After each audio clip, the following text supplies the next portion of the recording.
Gaurko jardunaldia antolatu dugu doktorego programaren baitan. Doktorego programa eskaintzen dugu Bikeko Unibertsitatearekin batera, eta urtero antolatzen dugu jardunaldi bat, bai Biken edo bai Euskal Herrian, apur bat doktoregoarekin lotutako gaiak jorratzeko. Aurtengo gaia bereziki unibertsitate eta hezkuntza erakundeen arteko harremana jorratzen du, eta bereziki arreta jarri dugu industria doktoregoetan edo doktorego industrialetan. Doktorego industriala ematen da erakunde bateko profesional batek bere tesia bere erakundearen ikerketa proiektuan edo proiektu esperimentalean jorratzen duenean.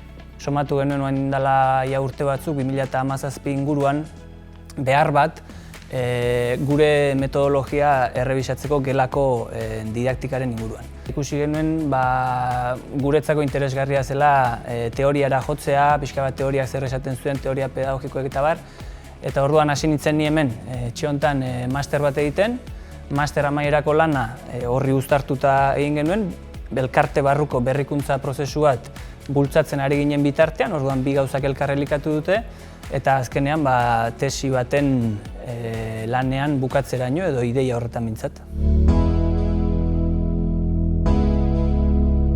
Guretzako ez ezaguna zen aukera bazan ez genekin, gaina hitzak ez tesi industrialak ere ematen du hezkuntza hortik aldentzen zauela, eta sekula hortan kokatu barik egin du ezen, eta ezautu gauen, harakatu gauen, hortan asko lagundu oskoen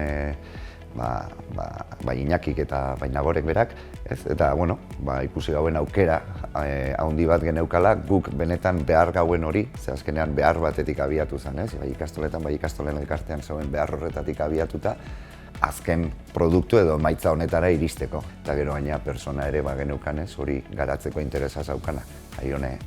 Jaioneren kasua dela hor momentu apropos horretan, osagai horretanak elkartu zian eta hemen gabiz.